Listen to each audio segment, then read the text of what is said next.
Laetitia Marie Lord Casta was born in 1978 in Pont-à-Demain, Normandy, France. Her early life was ordinary. No fashion background, no industry access, and no hints that she was about to become one of the most recognized faces of the 90s. She spent most of her childhood between Corsica and Normandy, raised in a working-class family.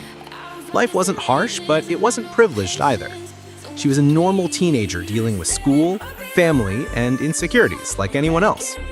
At 15, she was discovered completely by accident on a beach in Corsica by a photographer from a modeling agency. There was no planned audition, no portfolio, no dream pitch. The moment happened randomly, but what followed wasn't a fairy tale. It was adaptation and resistance.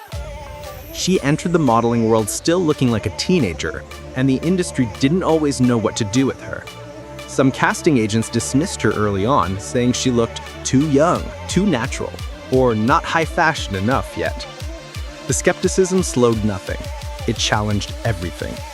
She had to learn fast: how to walk, how to audition, how to handle competition, how to keep confidence while being judged silently in rooms full of professionals who had been doing this longer than she had been alive. She once admitted later that the scariest part of modeling wasn't the runway. It was waiting to be chosen in castings where you're not allowed to speak.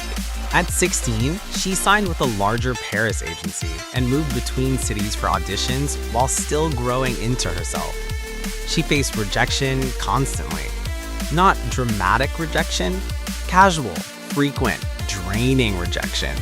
The kind that makes you question whether you belong, not cry to the press. She kept going because she didn't know a version of success that didn't start from showing up when you aren't ready. By 18, she finally broke through. Her age, once used against her, became her advantage. She started walking for Jean-Paul Gaultier, Yves Saint Laurent, and Chanel. She wasn't the loudest presence. She was the one the camera kept returning to because her look felt real and approachable. Her beauty turned into commercial appeal, which the 90s fashion era was craving.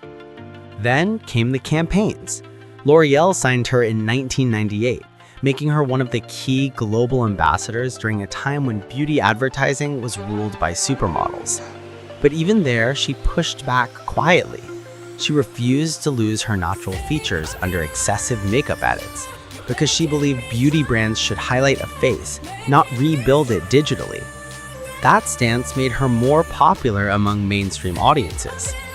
In 1999, France selected her as Marianne, the national symbol of the French Republic. A massive cultural moment. But it also brought pressure. Suddenly, she wasn't just competing with models, she was carrying national expectations.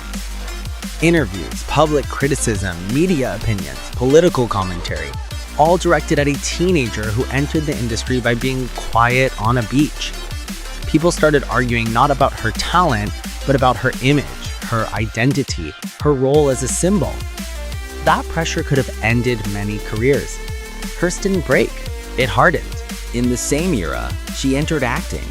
Because modeling fame didn't guarantee she'd be taken seriously in cinema, directors tested her again, this time not for beauty, but craft. She had to start from zero credibility a second time, proving she wasn't a supermodel acting, but an actress who happened to model first. She balanced both careers through the 2000s, while avoiding public breakdowns, industry fights, or rage interviews. Her struggle was internal and professional, proving she wasn't hack, wasn't trend-limited, and wasn't temporary. She later said something that sums up her story without poetry or glamour spin. "I was discovered by chance. The rest I earned by repetition of effort, not repetition of praise." Laetitia Casta, a life shaped by accident, sustained by discipline, invalidated by pressure that didn't destroy her, it promoted her.